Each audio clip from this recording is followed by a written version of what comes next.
Hi, I'm Isaac Hayes III, founder and CEO of Fanbase. Fanbase is a free-to-download, free-to-use, next-generation social media platform that allows anyone to have followers and subscribers on the same page. Fanbase was built through investment dollars from equity crowdfunding from the Jobs Act. People just like you help build Fanbase, and we're looking for more people to help build Fanbase. We are currently raising $17 million in a Regulation A crowdfund on Start Engine. We've already crossed $2.1 million, but we're looking to raise more capital from people just like you that deserve the opportunity to invest in early stage startups without having to be accredited investors. So right now, I'd like you to go to startengine.com/fanbase and invest. The minimum to invest is $399. That gets you 60 shares of stock in Fanbase right now, today. And then use Fanbase to connect with friends, grow your audience, and be you without limits.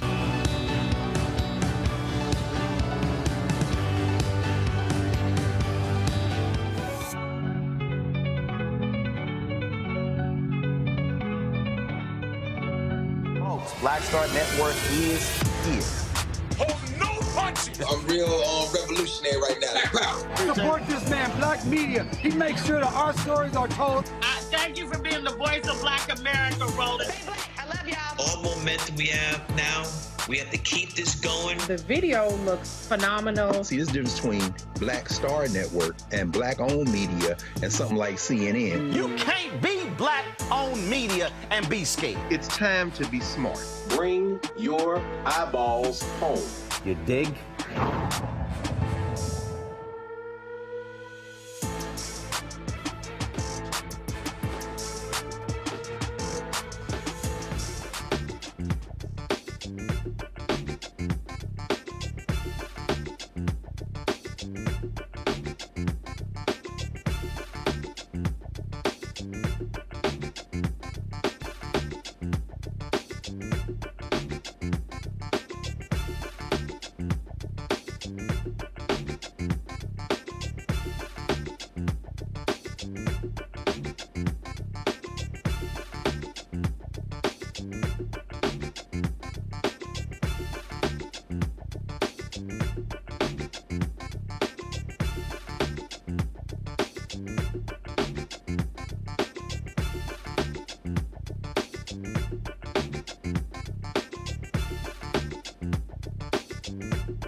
Well, today is Friday, December 20th, 2024, coming up on Roland Martin Unfiltered, streaming live on the Black Star Network. The Republicans come up with a plan to avoid the government shutdown after Elon Musk and Donald Trump screwed up the previous plan. We'll see how that one goes. President Joe Biden announces more student loan forgiveness to the tune of some $5 billion. Starbucks workers, they're going on strike, partnering with Teamsters on that one. Also, New York Mayor Eric Adams, he joins the perp walk of the man who was arrested for killing a healthcare executive. Why the hell is he there? And also, one of his top aides is indicted for helping out a business associate get approval on a building, and they gave her son a $100,000 loan to buy a Porsche.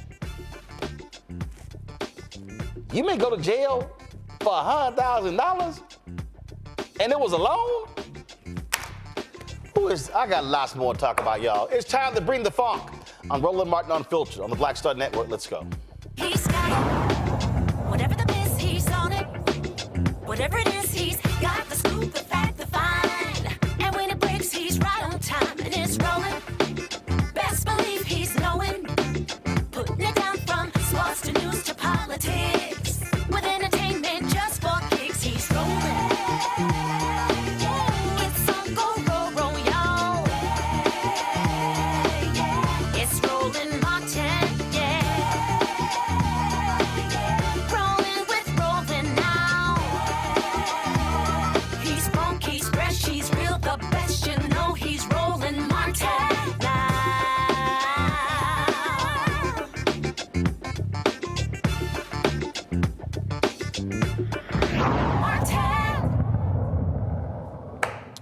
All right, y'all might as well take advantage of this announcement because you ain't gonna hear this over the next 4 years.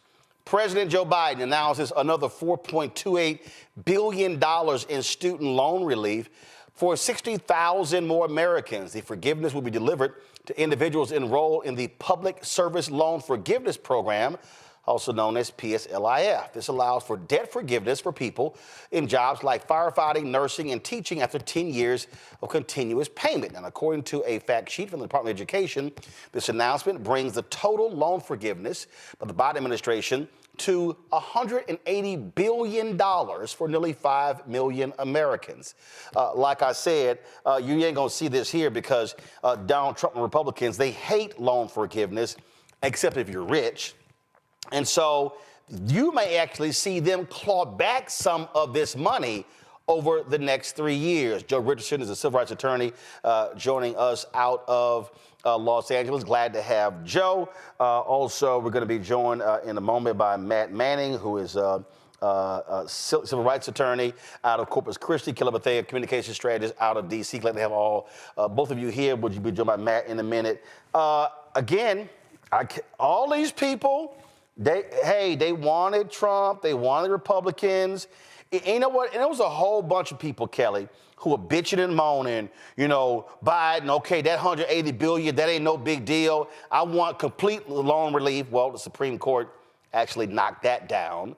And so for the dumbasses who did not vote in 2016 and we got Trump instead of Hillary Clinton, you can thank them for that because had Hillary Clinton won, you would have likely had Supreme Court justices who agreed with Biden on that. Instead, we got these hard right folks. And again, for all the folks who've been whining and complaining, they might as well get used to it. They're not gonna see student loan relief. And so for the people who sat their asses at home in November 2024, deal with it.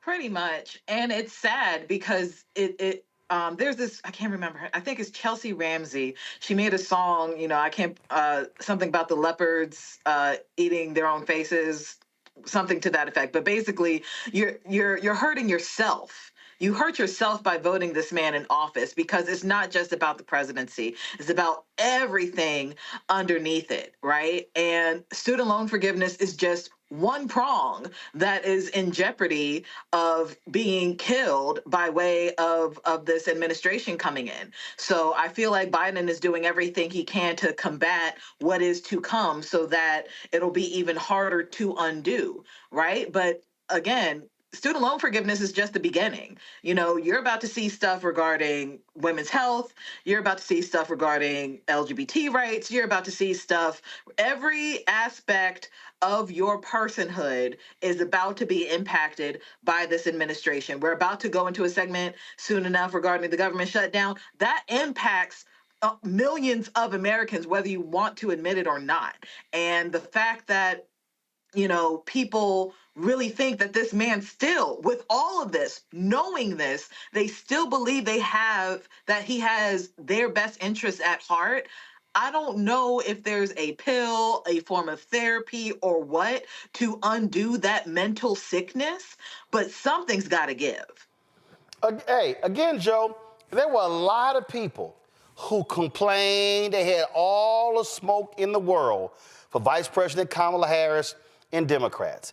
It's a lot of black folks, and they were sitting here mad and upset. Okay, well, you're gonna get exactly what you wanted. You didn't want her there, she's not gonna be there. Now you have to live with whatever decision. And here's the thing that I keep trying to explain to people, Joe, who don't get. This idea that if I sit on the sidelines, then that's gonna make them do what I want them to do next time, that ain't gonna happen. That's not gonna happen. I mean, history shows Democratic Party not gonna move further left. They're gonna move more to the middle, further right. And for the people, again, who complained about who wanted more student loan debt, you're gonna get zero under Trump, zero under the Republicans controlling the House and the Senate. And they actually might force folk to pay the money back that they've already had wiped out. Yeah, yeah, it's a concern in a lot of ways because, you know, long ago and not so long ago and not so far away, there were some forgiveness programs that were in place. And so one of the things that I would be wary of and pay attention to is whether the things that were in place even prior to Biden, there's always been this, you know, public service related student loan forgiveness. There's always been some relief for people that have paid maybe for 20, 30 years. The question becomes whether we're going to be even worse off in terms of things going away that Biden didn't even bring along, that were here prior to Biden, that there was a general agreement that we wanted to reward public service for teachers, for firefighters, and some things like that. So there's a lot of areas in which Biden is another way in which he's been super helpful, giving people an opportunity that they didn't have. You go back to the Reagan era, and basically this whole thing that happened with student loans back when public college was pretty much free everywhere, and how it started to change things, and how it really created even an educated underclass, as it were. And so, you know, the thing that I'm always concerned about is whether we actually get what we deserve once and for all. We've been covered in grace. We've, you know, stumbled and bumbled and wrecked and made mistakes and still kind of found our way because you had Martin Kings and you had other people like this to stand in the gap, sometimes literally give their lives to remind us of where we ought to be from a moral compass standpoint. And the question becomes, with this particular thing, with this particular election, will the grace run out? And you're starting to see areas in which you're already having, imagine being a service member right now, and your check is in jeopardy because of this whole shutdown thing. Elon Musk is calling shots, and his guy's not even president yet. And so you would imagine that this would only get worse, so much so that even when Speaker Johnson is on the right side of an issue. Hello, I can't believe I'm on the right side, same side with him, and it gets thwarted. So it's going to be an interesting thing because you're going to have some very, very rich people that don't care about very, very poor people or very, very regular people making some decisions that affect those very, very poor people and very, very regular people. Absolutely so. I'm just saying y'all might want to buckle up. All right, folks, let me go to a break. We come back. The drama continues on Capitol Hill. Republicans are scurrying, trying to come up with a bill to keep the government open after Elon Musk, President-elect Elon Musk, and his lackey, Donald Trump, told Republicans to vote it down. Well, let's see what they come up with now. You're watching Roland Martin Unfiltered right here on the Black Star Network. What's up, y'all? Look, Fanbase is more than a platform. It's a movement to empower creators, offering a unique opportunity for everyday people to invest in Black-owned tech, infrastructure, and help shape the future of social media. Investing in technology is essential for creating long-term wealth and influence in the digital age. The Black community must not only consume tech, we must own it. Discover how equity crowdfunding can serve as a powerful tool for funding Black businesses, allowing entrepreneurs to raise capital directly through their community through the Jobs Act.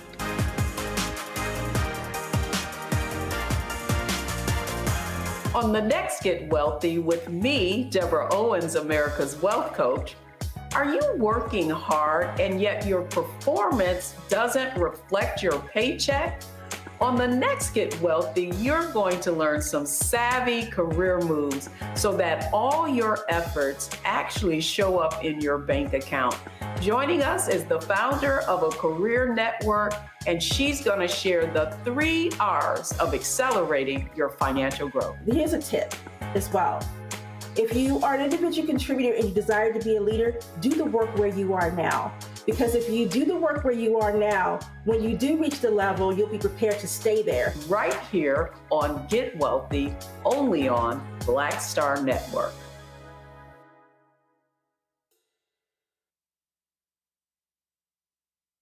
How you doing? My name is Mark Carey, and you're watching Roland Martin Unfiltered. Deep into it, like pasteurized milk without the 2%. We getting deep.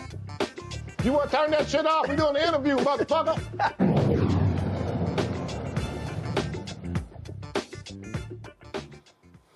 All right, folks, welcome back to Roland Martin Unfiltered. Lots I want to talk about, but this story here just popped up that I definitely want to speak to, and that is American Airlines. They have settled a lawsuit.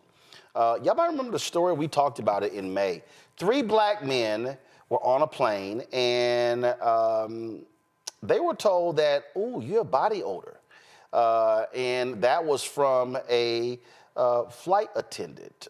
And so, again, they said they were moved. A white flight attendant complained about the unidentified passenger's body odor. And it says the planes were not responsible for any odor, were not seated together, and did not know each other before the incident. And then now several employees were put on leave as a result of this. The CEO called the incident unacceptable.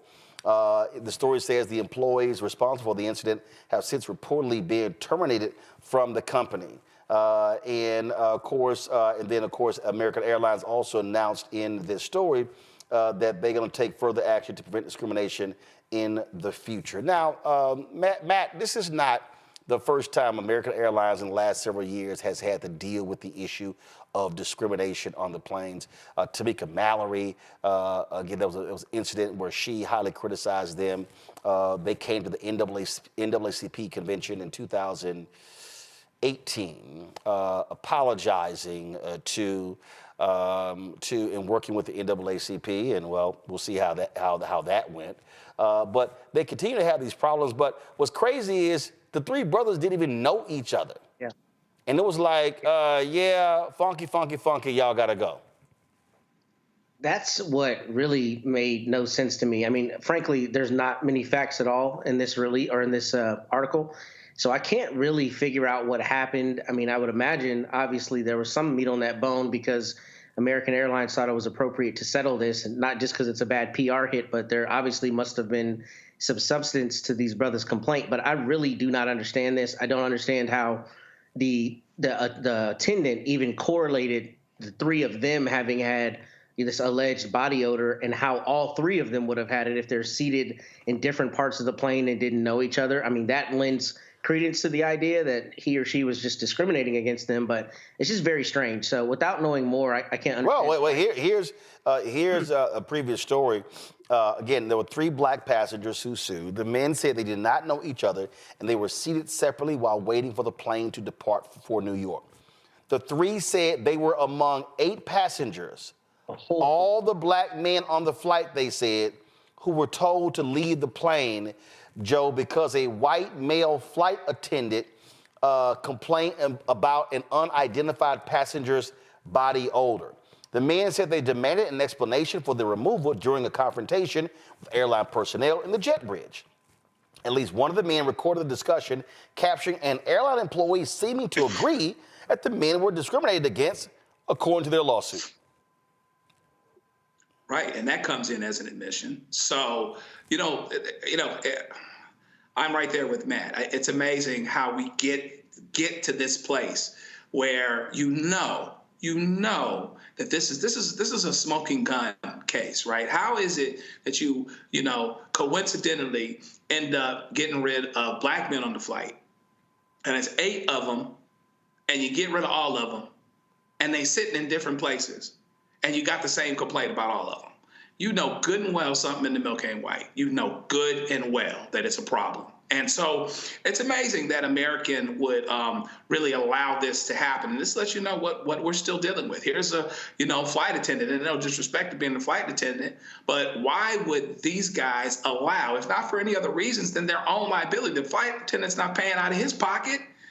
Why on earth would you allow a flight attendant to put you in all of this bad PR and put you in this situation, which you've been in before? So it's an unforced error. It's like walking into a buzzsaw. And once again, this reminds you of what we are dealing with and what we can still deal with when we get on planes, when we're in certain situations, when we are just minding our business and doing what it is that we're supposed to do. We ironically and coincidentally got looped together.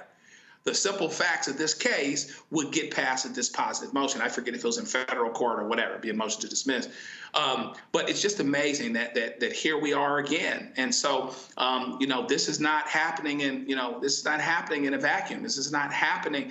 Cursed causes shall not come. There's a reason that this is happening, and it's continuing to happen. And what's got to happen is that corporations, the American Airlines of the world, have to make sure they take it upon themselves to, if not for any other reason, that it's bad for business, to quit looking irresponsible as it pertains to things that are going to smell, look, and taste like discrimination.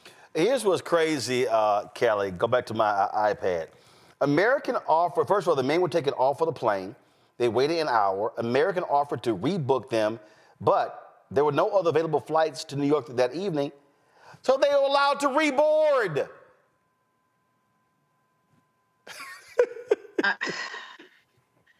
Racism has always been stupid. It has always been stupid. There has never been true logic behind racism. So the fact that this article is depicting illogical actions is not surprising to me. What is surprising to me, and I'm going to say it, is that you thought 5 black men were stinky on a plane. Miss Color Redacted Flight Attendant person. No, it was a white male flight attendant. Oh, I'm sorry, Mr. Color Redacted Flight Attendant person. Not when we have clear people on record not washing their legs, okay? Not when we have on record people just discovering what a washcloth is, and it's not people who look like me, okay? We have a whole campaign on whole body deodorant because y'all don't know what soap is, and you thought 5 black men on a plane stank? Get out my face.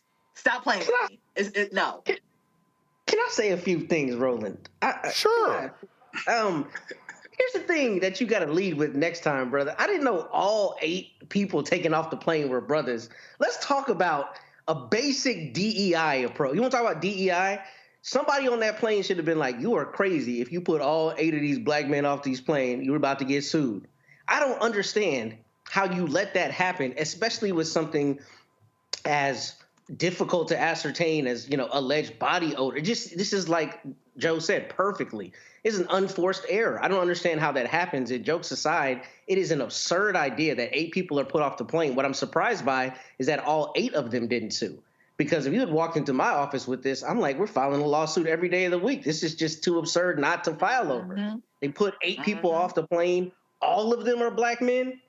That's crazy. I mean, that's like an indefensible position, and I don't understand how they allowed that to happen. And that is a consequence of not having people who have a modicum of sense who said, please don't put all 8 of these brothers off this plane because we finna write a check. And that's exactly what happened.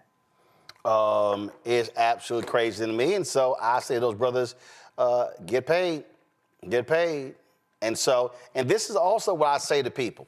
If y'all encounter this kind of racism, don't show your ass.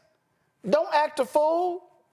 Nope. Just sit here, pull this out, and just, okay, we're going to record everything, and then y'all going to pay up when we go back home, because you're going to get hit with a lawsuit. So American Airlines has not identified how many employees were involved. They have not confirmed if the employees were terminated.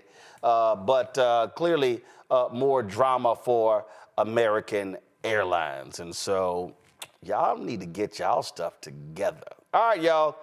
Gonna go to break. We're gonna come back. Speaking of get yourself together, the Republicans in Congress are beyond stupid. There was agreement. Then Elon Musk got mad. Donald Trump got mad. Don't vote for that. 38 Republicans did not vote for it. Now they're trying to come up with another solution. And Democrats are like, holla at me when y'all got something. We're going to talk about that when we come back. Folks, don't forget, download the Black Star Network app. Apple phone, Android phone, Apple TV, Android TV, Roku, Amazon Fire TV, Xbox One, Samsung Smart TV. You can also, of course, get our merchandise. And so if y'all want to get our new shirt, don't blame me. I voted for the black woman.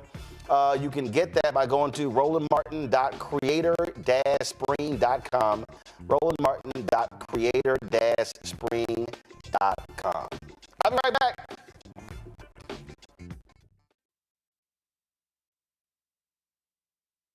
Hi, I'm Isaac Hayes III, founder and CEO of Fanbase. Fanbase is a free-to-download, free-to-use, next-generation social media platform that allows anyone to have followers and subscribers on the same page. Fanbase was built through investment dollars from equity crowdfunding from the Jobs Act. People just like you helped build Fanbase, and we're looking for more people to help build Fanbase. We are currently raising $17 million in a Regulation A crowdfund on Start Engine. We've already crossed $2.1 million, but we're looking to raise more capital from people just like you that deserve the opportunity to invest in early-stage startups without having to be accredited investors.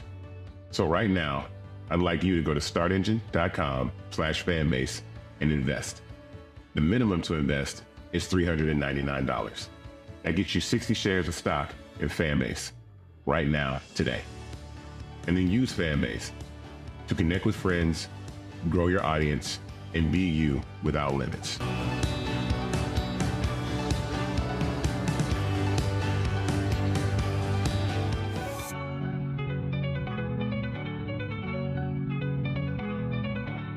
Coming soon to the Black Star Network. I was challenged by my uncle early on, before I even had a career. Like, I was maybe 8 years old, and my uncle said, "What do you want to do?" And I told him I wanted to be a rapper. And he said, "Okay, well, I don't know anything about the music business, so what you should do is learn everything there is to know about the music business, and I'll make sure that you have the resources to push you through." And so I went and bought books, All You Need to Know About the Music Business, Hit Me In. I just went and bought a bunch of books to start reading as a 10-year-old, just reading. And so I learned, all things licensing, mechanical rights. I learned about publishing, learned about how composition is broke up into two pieces, the writer's portion and the producer's portion. But by the time I actually learned, I came back and I was ready to okay, I got it. He would go into prison. So I had all this information. All this knowledge. All this knowledge. You like, well, what am I supposed to do with it now?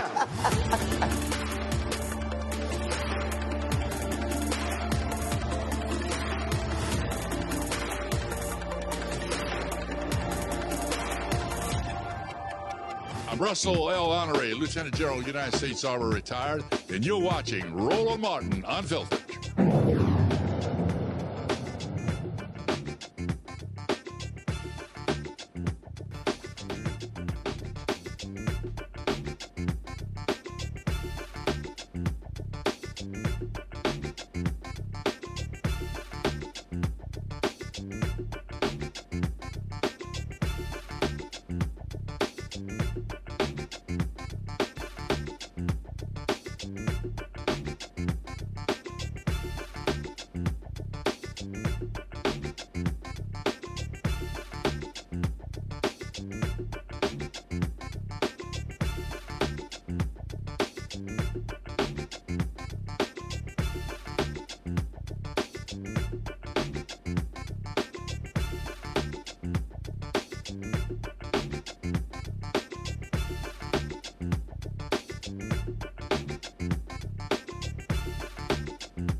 All right, folks, Democrats saved the ass of House Speaker Mike Johnson. Moments ago, the House passed a stopgap funding bill. The vote was 366 to 34.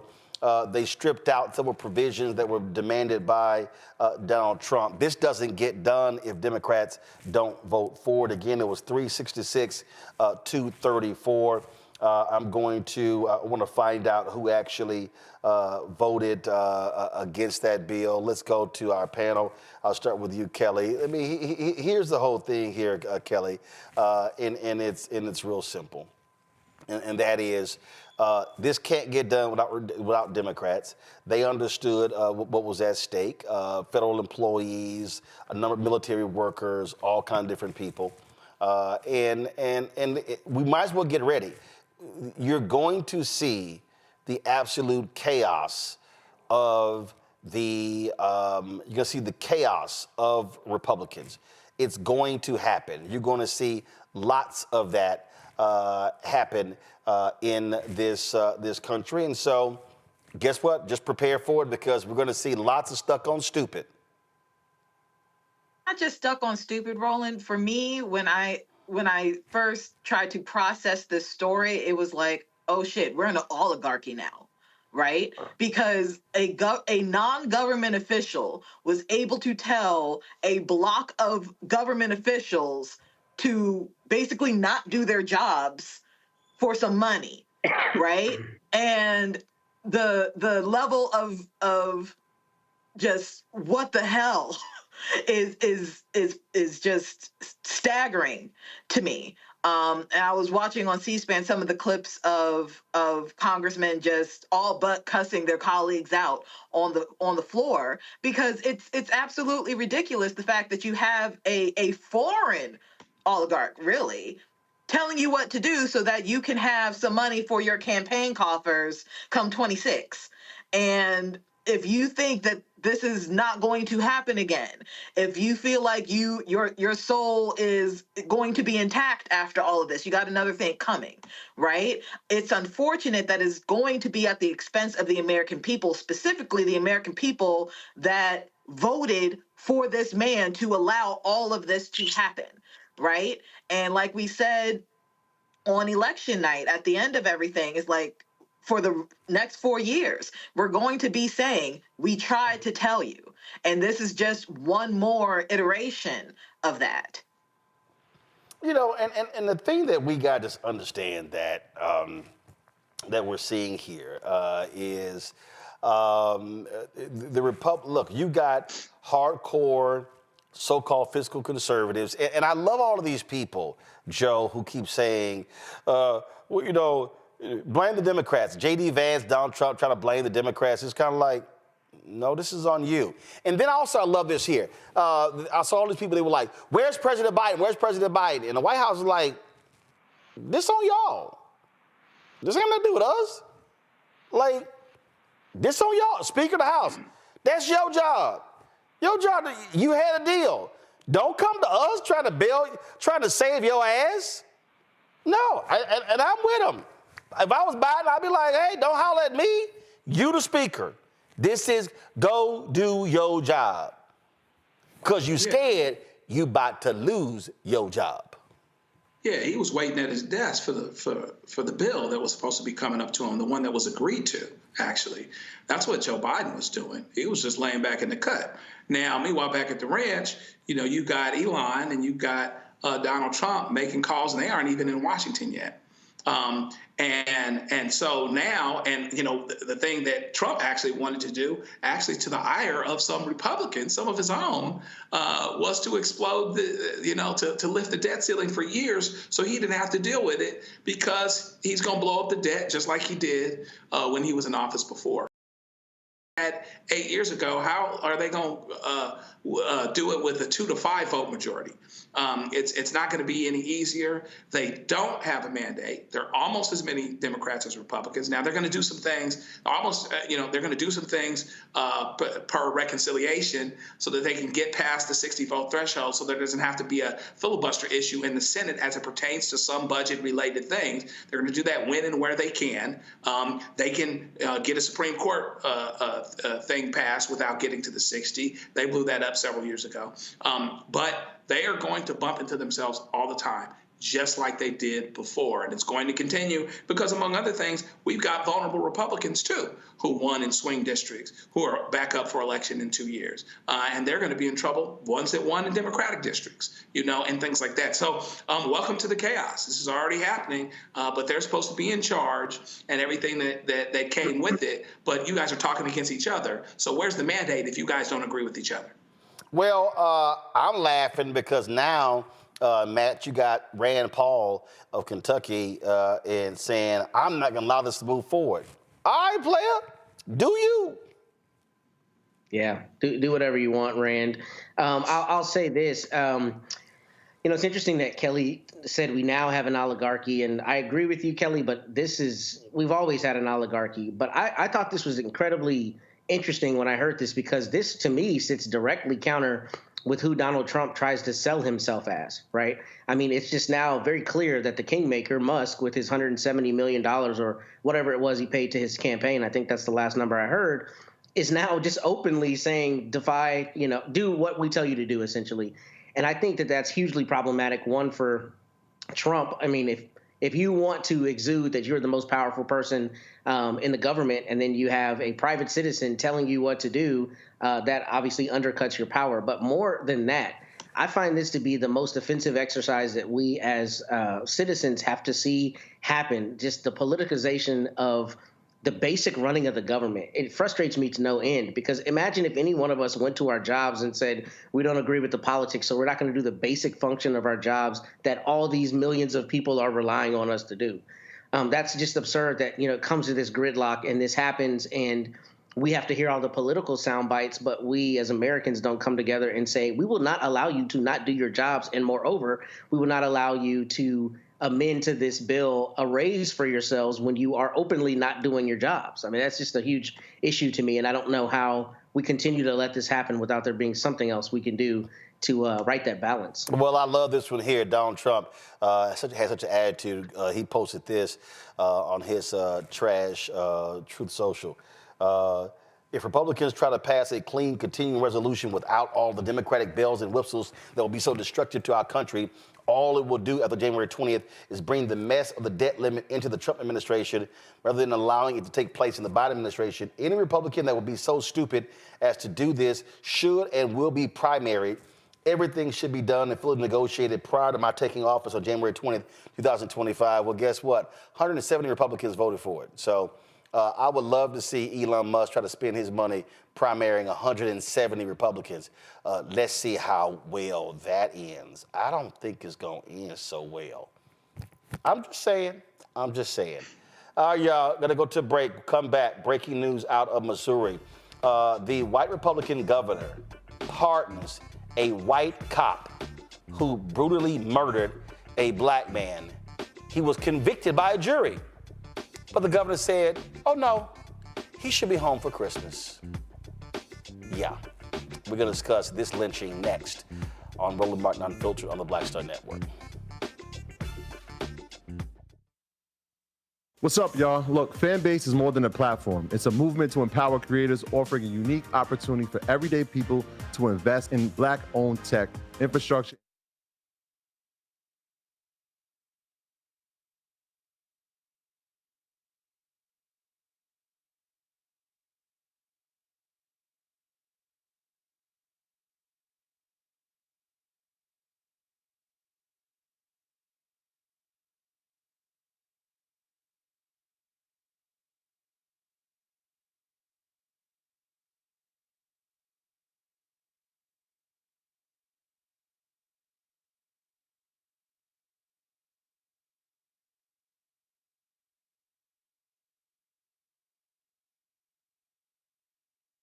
And I don't know about you, but for me, sometimes it can be overwhelming, and sometimes it's just downright exhausting. Surviving the holiday season, we've got tips for you for staying sane, solvent, striving, and thriving, and sometimes keeping a little money in your pocket. 2 things just out of the gate: set boundaries and set a budget.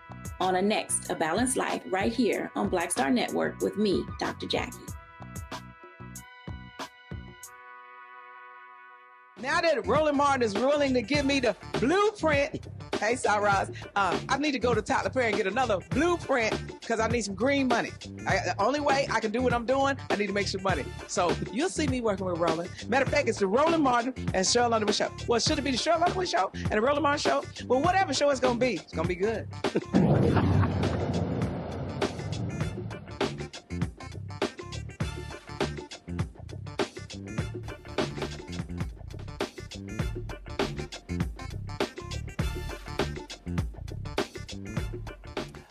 All right, so Luigi Mangione gets perp walked in New York City, and my goodness, why was New York City Mayor Eric Adams there? So he gave an interview, and this is literally what he said. Y'all, listen to this nonsense. News of the day, and that is Luigi Mangione arriving back here in New York. First and foremost, why did you feel the need to go to the heliport and actually greet him once he got off that helicopter? So I was at a conference a few days ago with the top CEOs, IBM, Deloitte. It was a room full of CEOs and governmental officials. And the shooting, the intentional shooting, and the response after really traumatized the entire industry. Not only the CEOs, but the employees. People forget that. And I wanted to send a strong message with the police commissioner that we're leading from the front. I'm not going to just allow him to come into our city. I wanted to look him in the eye and stated that you carried out this terrorist act in my city, the city that the people of New York love, and I wanted to be there to show the symbolism of that. And shortly after that, I'm sorry. That's bullshit. That's bullshit. The mayor, just go ahead and say, all of the cameras were going to be there, and I wanted to be on TV looking like a tough guy as we perp walked him in front of the world. This is the video, y'all. So this is the perp walk. That's all a perp walk is. So you got all these cops walking slow, surrounding him. You got the man in front with the gun. You got Eric Adams standing back there. I wanted to look him in the eye. Y'all, this is so bullshit. They could have literally picked his ass up in a Suburban, put him in the car. No, we got, oh, look at this. Let's just walk real slow with the dude in the orange, because I was at a conference and I wanted the folk know, you know, we tough here in New York, and I wanted everybody to see, that's right, I wanted to look him in his eye to see what he did in my city. Get that fake ass bravado out of here, Kelly. I'm sorry. I don't know what to say, man. Like, Eric Adams is hands down the weirdest mayor I have ever experienced in my lifetime. There are so many things just weird about this man, from his campaign video about where to find drugs all them years ago to how he says the same taglines every single press conference. He's just weird. And then the way that he conducts his corruption is incredibly dumb. It's cartoon-like. So this tracks, right? The perp, like, you didn't look anybody in the eye, sir. You were behind him. You were behind him. You saw the back of his head. Just say that you thought the man was pretty and keep going. Just say that you liked being in front of a camera and keep going. You know, stop being weird. Just stop being weird. So, I mean, here's my thing, Matt. Okay, Mayor Adams, there have been other brutal killings in New York City. Did you show up for those perp walks?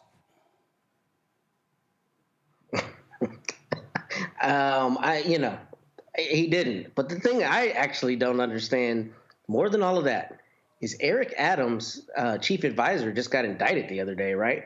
He's under suspicion himself. He's under investigation. And I get it. He is the mayor of the largest city in the country. So it's inevitable that he can't avoid cameras by some circumstances. But to me, it seems like what you should be doing is trying to avoid the limelight. And I know, again, that's very difficult, but it's strange because it's obviously, sits counter to what you yourself are dealing with, an accusation from the feds of corruption. So, maybe some of this is trying to save his image, but it's weird. I mean, it's very strange, especially, and it's also strange to me in general when you have this overwhelming a police force. You see this happen often when you have somebody who's accused of a major offense, wherever it is, and they'll have like 12 cops surrounding them, and there's like 1% of people who really need that, right? Who are really that much of a security risk in that exact instance. And this is just for show. This is, I think, more pomp and circumstance, if you will, than anything. But as to Mayor Adams, I don't understand why his team would have him in the forefront of something like this, because inevitably the backlash is going to be exactly this and exactly what I'm saying. Like, you yourself are on the chopping block. It doesn't seem like right now is the time to try to be in front of a camera. I mean, it's just trash. I mean, Joe, this whole, I want to look him in the eye, and you don't come into my city, and you don't do things like this. I'm the mayor of this city. Well, to Matt's point, Mayor Adams has some problems of his own, to be sure. And here's the other thing, that long walk, sometimes they don't do those types of walks because, the defense attorneys may say that that's prejudicial.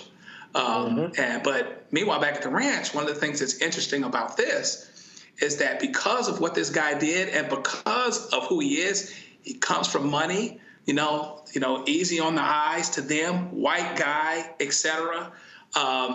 He's a little bit of a folk hero.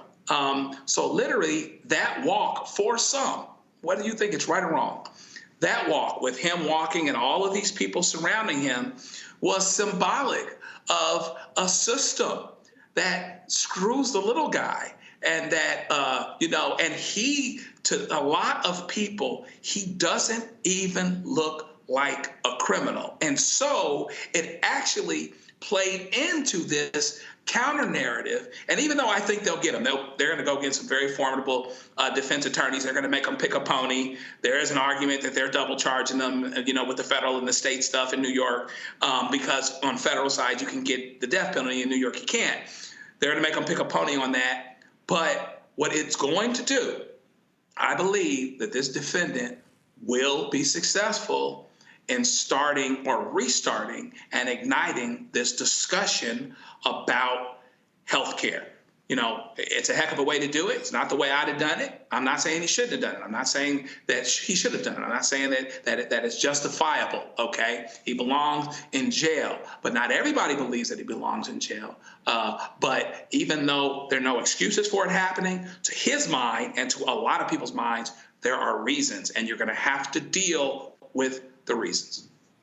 I just get just the bullshit. Here's the deal. I got more respect if you say, yeah, man, I showed up because I want to be on TV. I got more respect if you just go ahead and be honest. But this old fake tough guy, that's right. I was at a conference and all these CEOs, they were upset. I'm just one let. I mean, come on, dude, just stop it. I mean, it's just this again. You can't come into my city and do this. Okay, what about the other brutal murders in your city?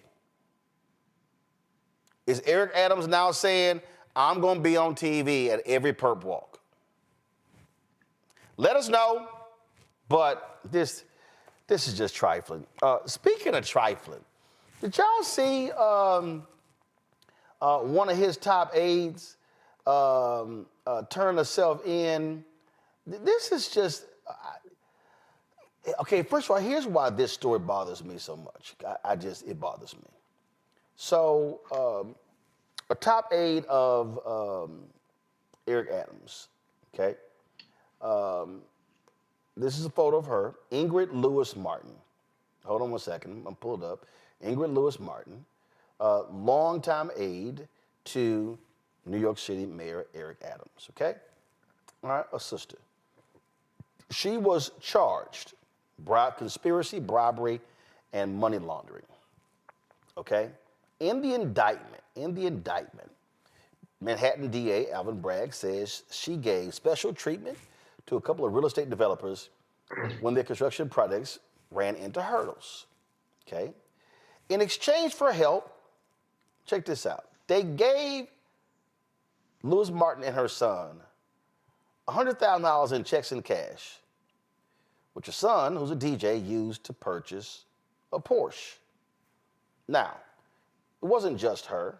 They also helped her son with setting up a Chick-fil-A. Okay? And the story says she anticipated assistance from one of the builders for her son's fashion business. Now, Lewis Martin, her son, Glenn Martin II, two developers were also charged. All four pled not guilty at an arraignment on Thursday. They pled not guilty. Okay? All right, so here's what I've always said. You gonna risk going to jail for some small shit? Like, it drives me. A lot of times you see these stories, and unfortunately it involves a lot of black politicians or whatever. Man, you see some of these stories, and they get arrested, and they talking about free plane tickets, you know, tickets to the Super Bowl, some hotel rooms, and some stuff like that. You took some money for a car loan, a Porsche. Man, I don't, just dumb. Now remember, this is also the same person. She flew back from somewhere. Man, they met her at the gate, Matt, with some plastic bags saying, turn on your cell phone. Turn on your cell phone. And she resigned from the mayor's office on Sunday night, I believe, anticipating getting indicted and arrested this week. But this is just crazy. I mean, here's my whole deal. If y'all don't go out there and get arrested for some stuff, I mean, go and take 4, 5, 6, 7 million. I mean, at least do it up big. Yeah, don't do that. Absolutely don't follow that advice. But I get what you mean. Yeah, really. No, if you gonna do it, what I'm saying is, if you gonna do it, go big. Yeah, I know what you're saying, but I just want to be exceedingly clear. Do not do that, okay? Because you might not can afford me. But jokes aside, here's the thing I don't understand. If they go big, they can afford you. Maybe. I don't know if I want that cash. But in any event, the thing I don't understand with this is how people don't think they're going to get caught. You know, you think about Patrick Cannon years ago. I think he was in North Carolina. He was literally telling people brazenly, you want this city contract? It's going to cost you $50,000. And what's so surprising to me still is in this day and age, with the ubiquity of cell phones and recording devices and all of that kind of stuff, that people just continue to, like Kelly said earlier, be very dumb about how they're doing straight up criminal actions. And also the thing here that goes to my earlier point about Adams is almost invariably the top aide in any organization has the most information about the person at the top, right? Because they're their right hand. They're the person through whom most things are filtered. And I'll tell you, I have been the top aide in the DA's office, and I was not only concerned for my boss, but I was concerned for myself 100% of the time, right? Because a lot of times people view you as the entree to the boss and or the person who's going to make a lot of the consequential decisions for the office and the agency. So I say all of that to say, I'm sure we're going to find out pretty soon that if she was taking $300,000 and giving her son, you know, some, or he was receiving some for a Porsche, unfortunately, there's a good likelihood, at least in my professional experience, that Adams is going to have, you know, proverbial unclean hands. And it seems very strange to me that you would be the mayor of New York or the top advisor for the mayor of New York and accepting gifts as brazenly as they are here. But see, also, Bob Menendez was taking gold bars. You know, they found jackets with money in his house. So I guess sometimes I presume people are going to take the smarter course, and they don't, even if they're in the United States Senate or City Hall at New York City. I mean, gold bars is pretty big, though. That's going big. That's no. Menendez went big, because you got to remember, he got off like twice. So, right. I mean, he went big. He went big. I find this one. Kelly, the son, Glenn D. Martin II, a.k.a. Suave, a.k.a. Suave Luciano. Okay, gotcha. Brother named Suave Luciano. Okay, gotcha. No problem. Here's the first thing. If you nickname yourself after a notorious gangster, Everybody know Luciano is Lucky Luciano, who headed up the mafia. You asking for your ass to get followed. I mean, I just want to be clear that this is no relation to you, Roland Martin. Hell no. And if they were related to me, I would say y'all dumb as hell because y'all went low. I mean, you got to be thinking big. You got to think big, right? I mean, I am just thoroughly and consistently amused by what is happening under the Eric Adams administration right now, because from him going on a perp walk with a perp to his aides about to be on a perp walk, it's like the jokes write themselves, right? And it's interesting. I mean, the irony of his name indicating that he's smooth, and there's nothing smooth about this. There's absolutely nothing smooth about getting caught for a loan. Like, are you so broke that you couldn't get just the cash at all? Like, I don't know. I don't know what to say. People are just doing dumb shit right now. I have no idea why. Hopefully we are not going to be in an era of dumb shit. Hopefully it stops with 2025. One can hope. But yeah, that's all I got. People just be doing dumb shit. The indictment, Joe, says that the son was operating as the intermediary between his mom and the defendants to communicate with, schedule, and arrange meetings with and receive payment and other benefits. Rezada Vod, a.k.a. Pinky. Suave and Pinky. We got Suave. No brain. Suave and Pinky. But no brain. There's no brain. Not Pinky and the brain, just Pinky. Nicely done, Kelly. Chef's kiss. Thank you. It's the simple things that get people. You know what I mean? My thing is this. I just love it. It was also part of this conspiracy for Rezada Vade, a.k.a. Pinky, to solicit assistance from Ingrid Lewis Martin with a visa issue for a family member. It was also part of this conspiracy for Rezada Vade, a.k.a. Pinky, to solicit assistance from Ingrid Lewis Martin and Glenn D. Martin II, a.k.a. Suave, a.k.a. Suave Luciano. Okay, I just think reading the indictment is fun as hell. I'm sorry, Joe, go ahead. Well, I'm just waiting for the rap out. You know what I mean? I'm just waiting on the mixtape. Because Suave Luciano, he has to have a crew, right? But often it's the simple things that get folks. These complicated folks that got education, they've done all these important, amazing things. And ultimately, it's just greed. Now, me, maybe I'm just a little, conservative, for lack of a better term. Me, if I'm going to do something like that, but Roland, I don't think I'd even go big like that. You know what I do? I'd get a Toyota. I get a Toyota Camry. It runs forever, okay? I'll still feel like I got away with something because I didn't really pay for it or somebody gave me the money for it. And I don't draw a bunch of attention to myself. Suave, they know that you ain't got no money for a Porsche. They know it, okay? So what you really needed to do was lay back in the cut. Why is your family member the mediator? Why did it be somebody else that doesn't look like you, doesn't sound like you, from another part of the country, from Trenton, New Jersey? Something, mix it up. It is entirely too easy. And meanwhile, back at the ranch, as Matt alluded to,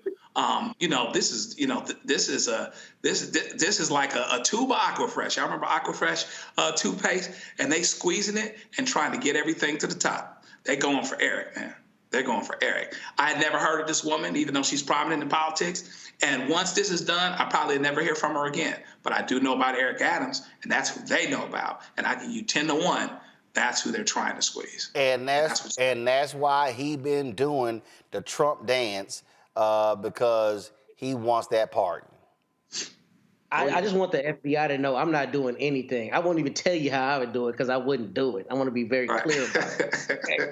You know what Joe said? That's a theoretical for him. I ain't doing it. And the other thing is, I guarantee you they got a bunch of deleted text messages on those phones. You know how easy it is to get deleted text messages off a phone? I guarantee when that stuff comes out and hits the public, it's going to be a bunch of deleted messages that they thought they were going to get away with it because it was deleted, and they got it on that phone when they picked her up at the airport, or picked it up at the airport. Well, So I see right here. It was also part of the conspiracy to communicate with each other and using encrypted messaging applications over cell phones.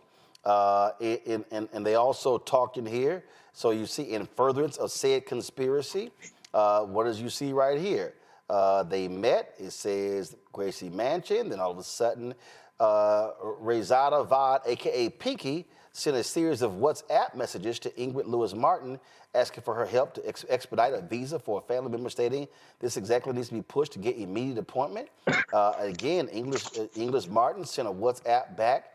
Again, more WhatsApp and more text messages and more text messages and more WhatsApp and all this sort of stuff. Also, y'all do me a favor. Stop using WhatsApp.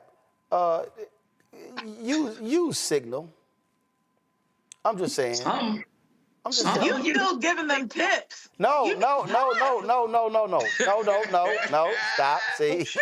No, y'all don't understand. This is not me. The FBI, we did the story a week ago. The FBI, all the Chinese are in these telecoms. And the FBI, matter of fact, the FBI issued a story saying use encrypted apps. Then this week, they actually dropped another story. Hold on one second. Because I was going to talk about this here, but let me go ahead. No, seriously, I'm serious. FBI and... FBI is like, we are bored. Give us a challenge. No, I'm serious. I'm being dead serious. The FBI... You Signal, don't use WhatsApp. What you doing? No, I'm saying because Signal is actually better than WhatsApp. WhatsApp sucks. See? Roland's like, now, if y'all gonna do it, I just want y'all to know. If y'all gonna do it, on this one. If you're gonna do it, use. Watching us, listen. If you're gonna do it, don't use the cheap encrypted app. Listen, Joe FBI talking about came and saw me about 6 months ago. Kelly, I'm a lie. Kelly, doesn't WhatsApp suck? Don't put me in your crime. First of all, Kelly, hold up, Kelly, you already busted because Kelly, 30 seconds ago you had, I agree. I want y'all to know. 30 seconds ago, I agree. That's all I'm saying. Okay, y'all. To be in your crime. So y'all, here's the story that the FBI dropped this week. They warn mobile users to be cautious about two-factor verification. So, because the Chinese because these hackers are completely in these telecom companies, so a lot of people use two-factor identification. So we did the story last week. It's almost got 1 million views on our YouTube channel, where the FBI said to people, don't text sensitive information. That you should be using encrypted apps. Now they're saying don't even do two-factor authentication because they can see it. Now, since y'all think I'm crazy, right here. Earlier this month, the FBI urged cell phone users to use encrypted messaging apps like Signal or WhatsApp to ensure their communications stay hidden from an alleged Chinese cyber attack. See, y'all sitting here trying to blame me, and the FBI said use Signal WhatsApp. So all I'm doing is just telling them what the FBI said to use. Listen, I appreciate you saying. So how y'all mad at me? I'm not mad, but we get thrown into stuff. We get thrown into stuff all the time, whether we meant to or not. So I appreciate the clarification, but I don't. It says it right here. Officials with the FBI and cybersecurity infrastructure security agency are urging Americans to use encrypted messaging apps to ensure their communications stay hidden from an alleged Chinese cyber attack. Salt Typhoon, a Chinese government-linked hacking group, has conducted one of the largest intelligence breaches in U.S. history, and it has not yet been fully remediated. So I'm just telling y'all, I'm just been the newsman. The FBI has said use Signal and WhatsApp. I'm just telling y'all WhatsApp sucks. So I advise y'all to use Signal. And if y'all don't want if y'all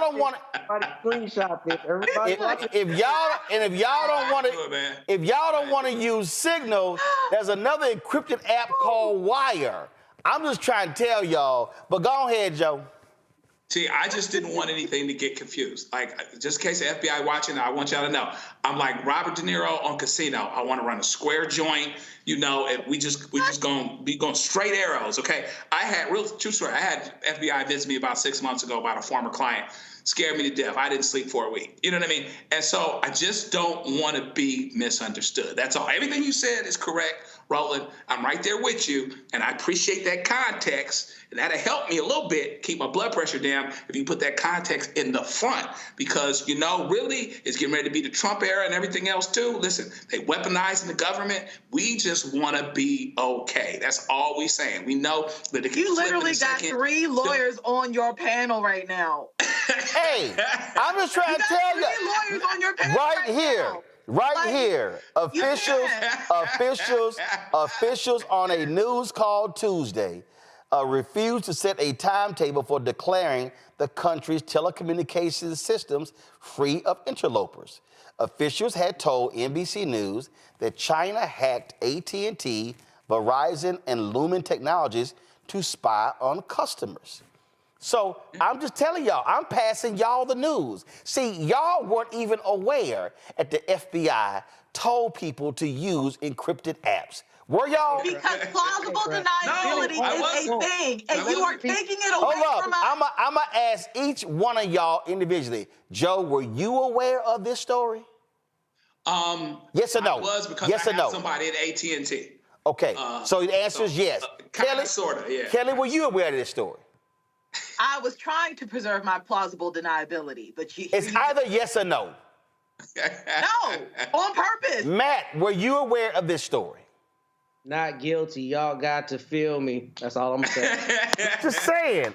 Y'all see, this is why y'all need to be watching this show, so y'all can be up to date on technology. So last week, again, the FBI said use Signal WhatsApp. This week, they said don't do that two-factor authentication with text message, because the Chinese saw typhoon still looking at your stuff.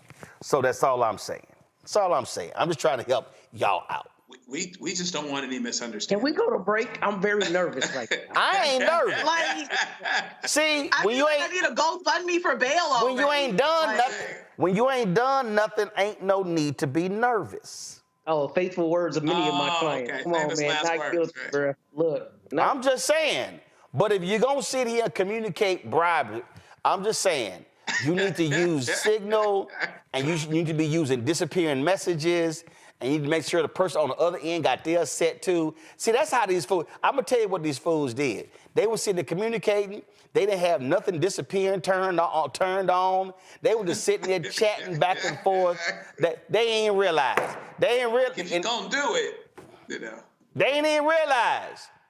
They ain't realize none of that. Discussion. See? Right. They just dumb. And that's how your ass get indicted. All right. Just saying. It's in the indictment. Text message, WhatsApp, text message, WhatsApp, text message, WhatsApp. You didn't see the indictment say Signal. Y'all might want to use Signal. All right. CIA's on my phone right now. You download Signal right now. That's what you're doing. All right. When we come back, this ridiculous case out of Missouri. White Republican governor pardons a white cop who was found guilty of murdering a black man. Yeah. Plus, rapper Young Dro, I sat out with him at Hope Global Forums, talking about his battle with drug abuse, rehab. It's a fascinating conversation. You don't want to miss it. You're watching Roland Martin Unfiltered right here on the Black Star Network. Download Signal.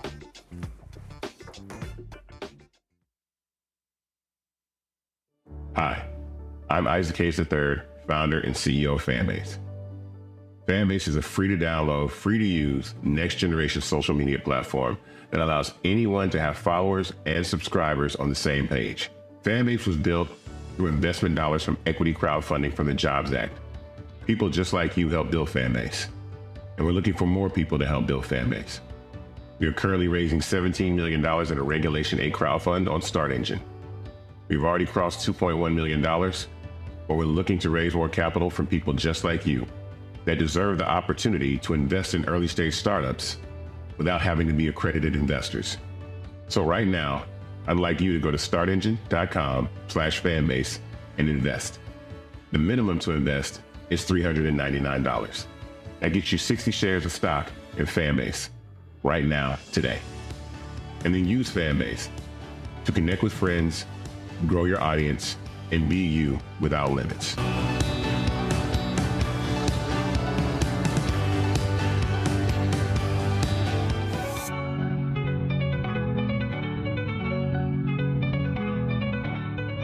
Next on the Black Table with me, Greg Carr. Brown versus the Board of Education. The history books call it the court decision that ended racial segregation in American schools. But a brand new book, Jim Crow's Pink Slip, uncovers a devastating unintended consequence of that 1954 Supreme Court decision. We may, if we were lucky, have been the very last generation of Black students to have experienced these generations of Black teachers who have never been replaced. Dr. Leslie Fenwick joins us to talk about her book and the actions following that landmark decision that dealt a virtual death blow to Black educators. That's next on the Black Table, right here on the Black Star Network. This is Reggie Rock Byford. You're watching Roland Martin, unfiltered, uncut, unplugged, and undamn believable. You hear me?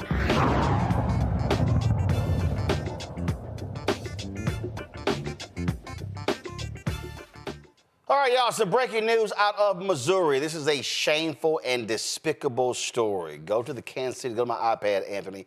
This is from the Kansas City Defender. The governor of Missouri has pardoned a white cop in Kansas City. This was the first time a white cop in history was convicted of killing a Black person. But the governor of Missouri says, I'm sorry. The story says that his sentence has been commuted. So this is what it says. Missouri Governor Mike Parson has reduced the already lenient 6-year sentence of Eric DeValconaire, the white Kansas City Police Department detective convicted of executing Cameron Lamb in his own backyard in December 2019. It does not erase his conviction. It says it ensures the killer cop will walk free after serving a fraction of his sentence. So this story, the Kansas City Defender has been all over this story. It said DeValconaire was found guilty of involuntary manslaughter and armed criminal action in November 2021. The judge concluded that DeValconaire had no legal right to be on Lamb's property when he and his partner invaded Lamb's backyard without a warrant, probable cause, or permission. The prosecution's case revealed how DeValconaire recklessly gunned down Lamb, who was simply backing his truck into his own garage. While DeValconaire's defense team tried to justify the killing by claiming Lamb had pointed a gun at his partner, the story fell apart under scrutiny. DeValconaire's own partner gave contradicting testimony that undermined their attempted cover-up. And here you have the governor of Missouri who decides to say, oh, I think it's unfair. And understand, he's been saying for months that he may very well pardon or commute this sentence of this killer cop.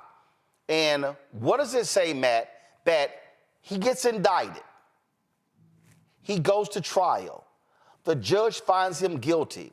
And the governor, oh no, this is not how we should treat a cop. So I'm gonna slash that 6-year sentence.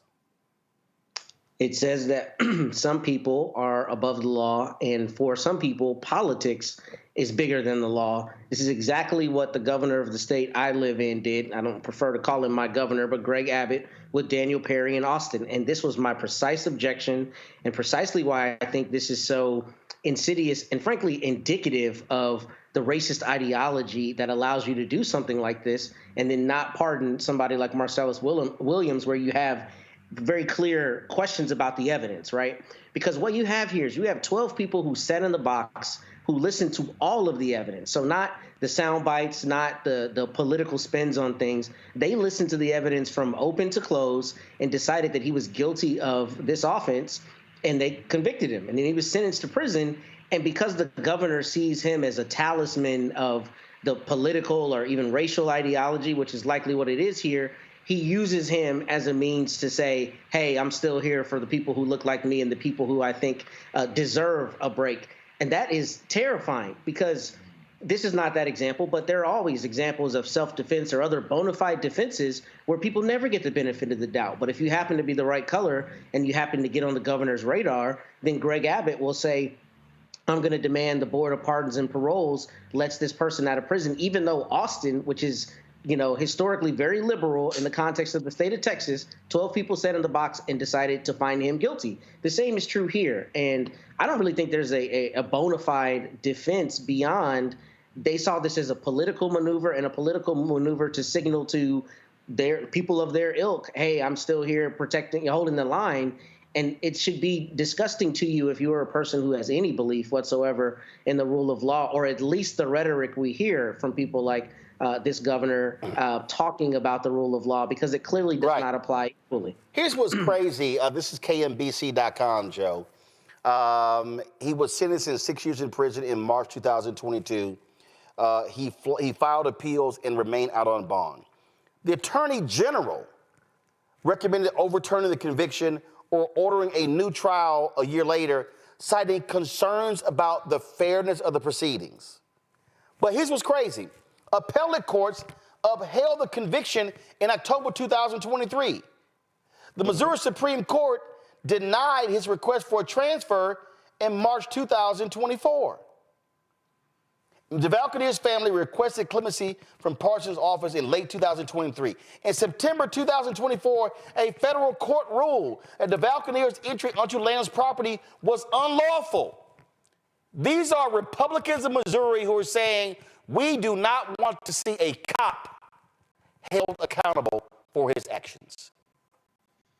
Yeah, I mean, it's interesting because it would seem to me that if you want to consider yourself pro-law and order, if you want to be in the position to support the police as people define supporting the police, it would seem like when someone does something unseemly, you would cut them away as not in the game. That gives you more credibility in the other issues and the other situations that are arguably more justified. Maybe you actually do have a valid warrant. Maybe you are in a public place that you actually have a right to be in, or there's some gray area and you get some deference because of that. What they don't understand and what they don't really care about is that the fact that they would support him, that the governor would grant clemency in this situation, takes away from all of the other instances that are less questionable, and that where there are problems where the police officer was reasonably in fear for his life or of great bodily harm of him or someone else, and then they acted because of it, and they get some amount of deference. But if it was about that, then they would have done this way. They would have agreed with the appeals court, or known when it was over, agreed with the prosecution. You know, in a conservative state, they were prosecuted successfully, and the appeals court and the Supreme Court supported what it is that the prosecution actually done. But for the governor to go the other way basically reminds you that this is about something else. It's low-hanging fruit to show people and send them a message that you still support these guys no matter what, because you don't value the life that he took away, and because this is consistent with what is in their mind the order of things. This is where, listen, Kansas City has a black mayor, Quentin Lucas. Look at this statement. The mayor continues to pray for all of those touched by the tragic events surrounding the death of Cameron Lamb. As mayor and Kansas City's only selection as commissioner on the state-appointed 5-member Kansas City Board of Police Commissioners, Mayor Lucas remains committed to strengthening the trust between law enforcement and our community.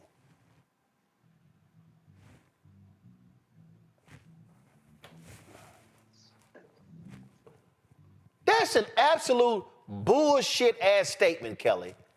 And it's a gutless statement. No, it really is. We are about to enter an era again of basically police officers being treated like gods.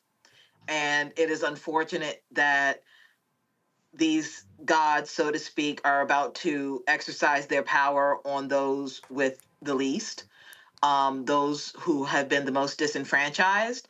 And these very gods will be reinforced. Their power will be reinforced and commended and praised, really, by our government, right? This law and order state, so to speak. It is unfortunate. It is. Have proof. We have historical proof of how it simply does not work. How people are even more endangered by way of antics like this. So, I mean, this is certainly in the most sincerest way, I say, thoughts and prayers. Shameful and despicable. And what it says is that these conservative Republicans, oh, by the way, the governor is a former sheriff. And what it says is they can't stand when cops are actually held accountable. Let's talk about the Southern District of Mississippi. They've charged former Mississippi State Capitol Police Officer, Flex Unit Officer Jeffrey Walker. He was charged with felony deprivation of rights under color of law. He allegedly used excessive force, including dangerous weapons, against a handcuffed arrestee identified as ES, causing bodily injury on July 27, 2022. Walker was driving an unmarked police car. He initiated a pursuit after ES, who failed to stop during a traffic stop. The chase ended when Walker cut ES off, causing a collision and ES to swerve into a yard. If convicted, Walker faces up to 10 years in prison. Folks, President Biden is expected to secure his 235th judicial confirmation of his presidency, beating the number of judges confirmed in Donald Trump's 4 years. This is huge because this is the highest number of black judges ever appointed, the largest number of black women ever appointed, the most black women appointed to the appellate courts than all previous presidents combined.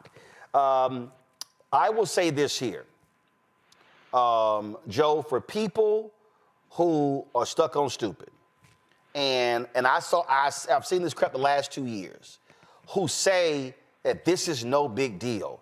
It shows the sheer ignorance of folks. Biden will only serve 4 years as president. That's it. These judges will be there for life. These 235 federal judges, that is very significant.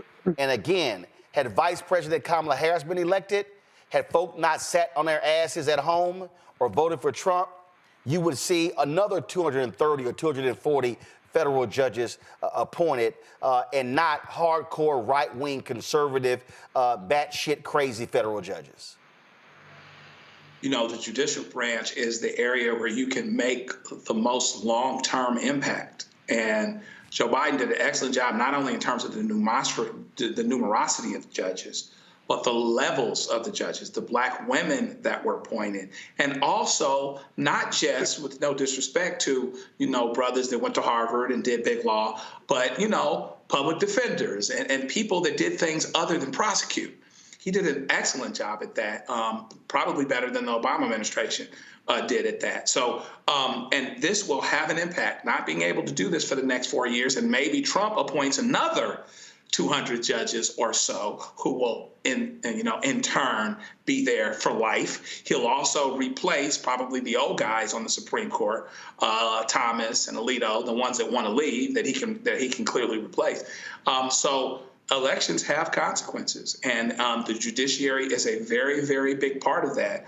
And it is a terrible thing that we're going to miss that, because when you're talking about how the law is interpreted, and it's one thing if they were really honest when they say, oh, we just call balls and strikes. No, they legislate from the bench just like anybody else does. They figure out, they're activists when they want to be activists. and they're restrainists when they want to be restrainists. In other words, if they want the government, they want the law to conform to the Constitution, they do. If they want the Constitution to conform to the law, they do, or to what's going on in society. They're going to do it the way that they want to do it, particularly those that are politically motivated and don't believe so much in the rule of law as much as they do in terms of keeping what they believe to be, just like we said before, the order of things. The diversity of the judges are critically important, Kelly, because Trump, his judges were 88% white men. Right. And we saw what the ramifications of that is, right? We saw how policy got stagnated, laws got flipped, turned upside down. And Biden is doing what he can to preserve the little democracy that we have left in this country that is still actionable, right? Because like you said, judges are lifetime appointments, and they are really going to be the ones, especially in this new era of cronyism, oligarchy. Granted, I understand Matt's point that we've been in that era, but it's really going to come to a head this coming administration. They're going to be the ones who are going to have to stand solid ground. Like judges, ironically enough, who were supposed to be the last line of defense, they are now the infantry, right? And we are going to need as many of those types of soldiers as we can to hold the front line.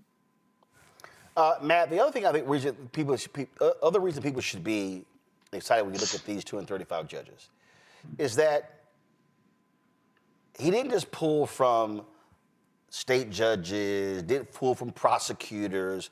A lot of these people were defense lawyers, civil rights lawyers, and they were former defense lawyers, civil rights lawyers. They literally went from civil rights groups right to the federal bench. That's important because it changes the perspective of the people who are federal judges as opposed to traditionally how they are picked. I agree completely. And, I think it's very important that we have a diverse judiciary for the purpose that representation is important. And a lot of times, obviously, a person's entire background and their entire lived experience is going to inform how they make decisions on the bench. But a lot of times, we get too focused on phenotypical representation and not, ideological, right, or their actual background representation. And Joe alluded to this perfectly. I've been a defense lawyer more so than I was ever a prosecutor, and a lot of people have their opinions on that. But I used to tell people, I'm not just defending my client, I'm defending you and your rights, right? If we have a government that can run roughshod over one person, they can run roughshod over all of us. That's important because when you have a lot of judges, especially in criminal law, that were never anything but a prosecutor, they don't have that understanding of how important it is to really ensure that we're trying to protect people's rights and be who we say we are. So it's incredibly important that you're picking people from not only civil rights groups, but defenders. And if you recall, there was a big issue with Justice Jackson and about how she'd been a defender before and people denigrating her for that, despite those same people trumpeting the Constitution all the time. So I think it's incredibly important. But what I think we need even more so than that, federal judges, as Kelly alluded to, are lifetime appointments. And the reason that's important is we have a real conflict in the law. So as Joe and Kelly could explain, you know as well, I'm sure, we have to follow precedent, right? What are the prior decisions? How do those decisions inform us? But the thing is, we have a lot of inflection points now in the law where those prior decisions are just patently wrong. So if you think about that brilliant opinion that Judge Reeves wrote in Mississippi several years ago about qualified immunity, he lambasted qualified immunity. But what did he do at the end of the opinion? He ultimately still extended qualified immunity. That's the problem that we have, is that we have people on the bench who know that the outcome is the wrong moral outcome, but they have to follow the legal precedent. And that conflict, I think, is only resolved by judges like Judge Reeves bringing that up and judges like Judge Robert Pittman in the Western District of Texas, who has made a number of rulings that have been directly counter to conservative ideology because he thought, that was the right thing to do. If the judges take those positions, then that's how we actually move the ball forward, particularly when you're not susceptible to being removed from the bench by an election like you are in a lot of state, judicial benches. So I think we need those judges who are unafraid to make those decisions and know that they're going to be overturned, but start signaling that I just cannot abide by this decision that we both know is wrong, but that I'm bound to by stare decisis. All right. Well, folks, I appreciate all three of y'all been on the show. Thanks very much, Matt, Joe, Kelly. This will be the last show for me with y'all for 2024. I head to vacation on Sunday, so I will see y'all in the new year. Happy Christmas, Happy New Year, Happy Kwanzaa, all that good stuff. Folks, when we come back, Young Dro, we chat about his struggles with sobriety. That's next right here on Roland Martin Unfiltered on the Black Star Network.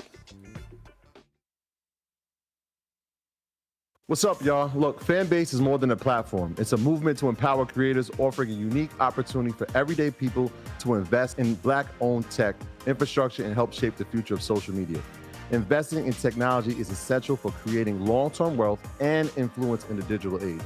The Black community must not only consume tech, we must own it. Discover how equity crowdfunding can serve as a powerful tool for funding Black businesses, allowing entrepreneurs to raise capital directly through their community through the Jobs Act.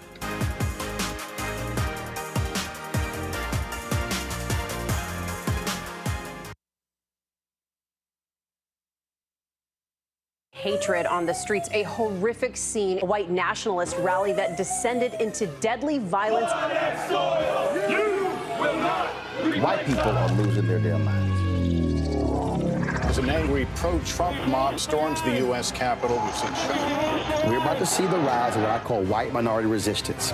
We have seen white folks in this country who simply cannot tolerate Black folks voting. I think what we're seeing is the inevitable result of violent denial. This is part of American history. Every time that people of color have made progress, whether real or symbolic, there has been what Carol Anderson at Emory University calls white rage as a backlash. This is the rise of the Proud Boys and the Boogaloo Boys. America, there's going to be more of this. Here's all the Proud Boys, guys. This country is getting increasingly racist in its behaviors and its attitudes because of the fear of white people. The fear that they're taking our jobs, they're taking our resources, they're taking our women. This is white fear.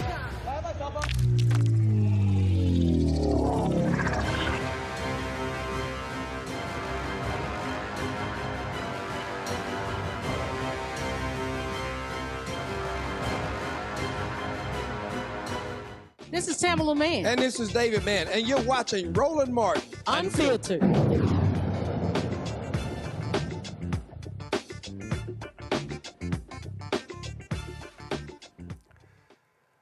Folks, while we were in Atlanta last week at the Hope Global Forums, I caught up with rapper Young Dro. He has been very open about his battles over sobriety.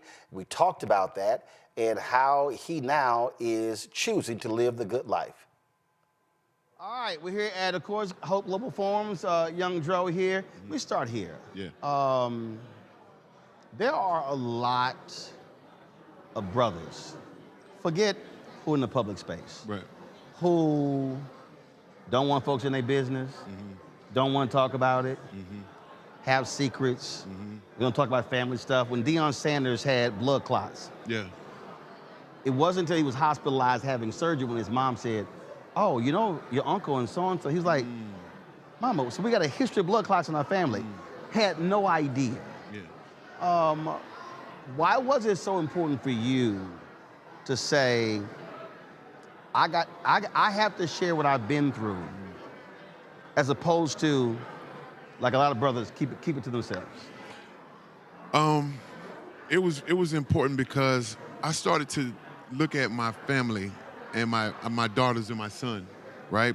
And awareness about who I am and what I've been through and what kind of person I am allows them to see and assess who they need to be. You know what I mean? Like, we have this information about ourselves that if we don't share it, it repeats itself.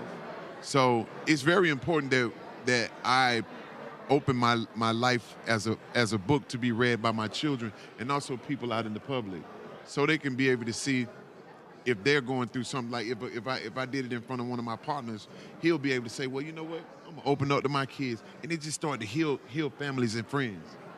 See, one of the things that I often, like if you look at where we are now, brothers are always talking about, man, I hear Black Girl Magazine and the other, but I respond to them that, look, sisters will do a weekend, do something, and it ain't all fun and games. Right. You know, there's going to be those moments. That, you know, I've gone to men's conference. I went to a men's church retreat, and it was like 80% fun and games, 20% real talk.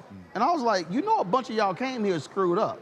Yeah. Women paid for y'all to come here screwed up, and you're not dealing with the issues. And I think what often happens, too often in our spaces, we are watch the game, let's play games, let's play cards, let's listen to music, and not put that stuff aside and say, no. We need to have real, frank conversations about what you're dealing with. Yes.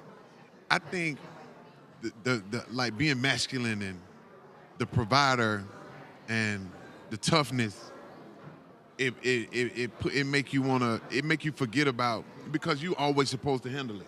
And I think that's how we raised, you know what I mean? Like coming up, I don't remember a time when I was able to show my softer side. Right. On, you know how I really Yo, man, that's feminine shit. That's No, it's not. It's not. It's just being able to talk about what I'm dealing with. Let's talk about it. You feel me? So I think that, and do you know what though? I respect being raised by my mom and being able to connect with that, but I don't like the fact that outsiders make me feel like I can't be in tune with that side. Right. You feel what I'm saying? Right. Because I was raised by a woman, and I do know what it feels like to feel the softer side of things and be a little bit, you know. Well, it's like with photos. I listen, because of what I do, a lot of times is folks like, hey, why don't you take a selfie with my children? I will not take a photo with a young brother who don't smile. Oh. Because what happened was, I was noticing every time it was a mugshot. And I said, bruh, you 9. And because what happened, and we as Black people, we're not understanding that the idea of, yo, you got to be hard. Yeah. I'm not telling a 9-year-old kid. Now, I understand if it's poverty, I understand what's going on. I said, but what does it say when we are literally telling young Black boys, yo, you got to be hard. You got to be a man. No, he's 9. And I'm not going to tell a 7 or 8 or 9-year-old to be a man because he ain't a man. And just the photo. And I'll stand there, and one was like, he's not going to smile. I said, we're not going to be a photo. And she's like, are you serious? I'm like, yes. I said, this young brother needs to know it's okay to smile in a photo. There's no harm being brought. And the mother looked at me like I was like, why is this so important? I said, she was like upset. I said, that brother needs to learn how to smile. I agree. And we need to learn how to cry. It's okay to cry. Like, you feel what I'm saying? Like, growing up, I could see my uncles, you know what I mean? If I was crying, they'd be like, oh, stop all that crying. You acting like a woo-woo, you feel what I'm saying? And it make you don't want to cry. Right. And you suppress your feelings. You suppress your hurt. Now I'm in the street acting like a bat out of hell. You feel me? I'm acting really crazy. I'm acting irate because I done pushed this down in the inside and I can't control it anymore. But I should have just cried and let that out. When it was so when you were in the Breakfast Club, and I commented on that. So folks, but here's what people didn't understand. So I'm a member of Alpha Alpha Fraternity Incorporated. Yeah. And we have a thing called Brotherhoods. Okay. So we had a reunion, Texas A&M, we go back, and the younger brothers who were organizing, they were like, okay, AK is coming this time, our girlfriends are coming, and they were like, get food and everything, and the other brothers were like, who coming? Yeah. We were like, oh, hell no. All of a sudden, we were like, yo, turn that damn music off. Turn that TV off. Right. tell your girls they ain't coming. Right. Tell their kids they ain't coming. And the brothers like, we said, y'all need to learn what a brotherhood is.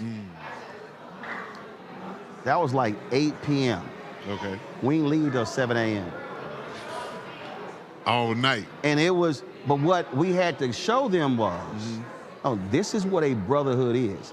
This is where you deal with all your shit. This is where, so it went from brothers were talking about, oh man, no, I couldn't harm somebody, I couldn't kill somebody else. Another brother said, I could. He was in Iraq.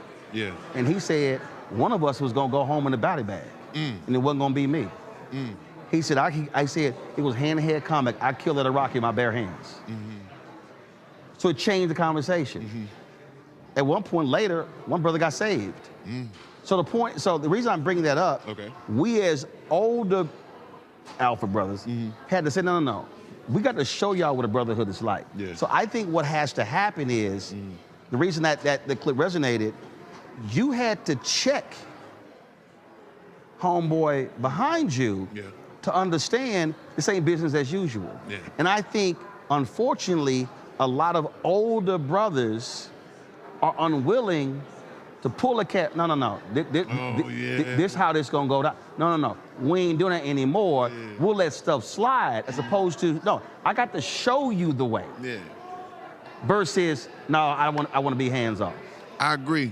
And we in the hood though, or in our culture, we say the young ones are running wild. And I say, granted, because as OGs, as big dogs, as big homies, we got to start calling them on things that don't make sense, or if you out of line. Like, long time ago, my grandmama and them came up on it takes a village, right? Today, I think it still takes a village, because if I'm in the street, like I used to be, I can do something in the street and the OG will be like, hey, look, come here. Right. That ain't what you need to be doing. Right. You feel what I'm saying? And go over here, and if I keep seeing that behavior, this what, you know what I mean? Right. I just, not necessarily I'm gonna do something to you, but I can, enough of this guides me the right way. You know what I mean? So yeah, the Breakfast Club incident was, it was enough at that point. You know what I mean? Right, but it was the reason, and I remember reading the comments. Yeah. And I was getting pissed because they weren't understanding. You cannot elevate yourself. Right. When you elevate yourself, the folk around you have to elevate themselves as well, or otherwise you can't roll with me. Because if you think that is fun, you were talking something that was truly life and death. And so there's the point when you were like, no. This is life and death I'm talking about. This ain't no joke. This ain't no, we just, or remember that moment. No, this is real, because, and I said this to Charlamagne and Emmy when I was on, we always got to be mindful of what comes out of this into that mic that goes out into the world and how that thing is received. That's why when you were like, yo, because somebody was watching and listening. And that's why I thought that was why that was so critically important, that you couldn't let it pass. Yeah. But then in the middle of it, the outburst that I did make, I had to find some kind of resolution to where, because that could have went. Right. But you had to turn to it. I got turned into a teaching moment. Right. As opposed to, okay, you better get your ass whooped. Yeah. I mean, but because that's how also some kid in the classroom is going to respond. That's what happens when there's a kid out there who he doesn't have more than one pair of shoes. Whoa. And the kids are sitting there laughing and snickering and not understanding what that brother is going through. Right. And so that's sort of how, like, everything is not fun in the game. No, it's not. And I agree with you on that. So to be able to think in those moments and know that when you're addressing somebody, you're addressing a person that you don't know what's going on with them. Right. And if you don't know, then I think you should move cautiously, you know what I mean? Have a little compassion about a person speaking on their life experiences, especially when it's involving their kids. Yeah, absolutely. Yeah. Because I just think that when you talk about what OGs in the neighborhood said. See, I apply that to everything. I apply that. I mean, I don't care what it is. I remember growing up in Clinton Park in Houston. I'm walking down the street, and I'm just walking, man. I'm looking down, and I don't know who this brother is. Yeah. I don't know. He said, young man, he said, don't ever walk with your head down. He said, lift your head up. That's deep. He said, don't ever do it. And again, he just kept walking. But I remember that. That was deep. To today, that if I'm walking, I'm thinking, I will instinctively remember that and look up. It's when people introduce me to their kids, and they shake, I literally look me in the eye. Oh, now it brushed off on you. I literally will tell them, like, if you go, because they'll be head down looking out. No, I'll literally say, no, look me in the eye. Yeah. Now, what's your name? It's just those things like that person may, and I'll have parents like, oh my God, you're right. It never even occurred to them that their child was doing that. I think I heard that one time before. I was looking down and somebody told me to hold your head up. You feel me? And it was so surprising that I was like, oh, I was holding my head down. You know what I mean? Yeah. And it makes sense.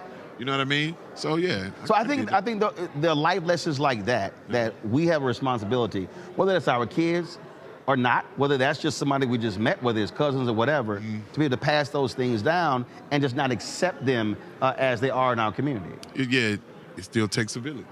Right. Yeah. Right. So it ain't just you. Yeah. It's like, yo, you can, because you don't know the impact on that.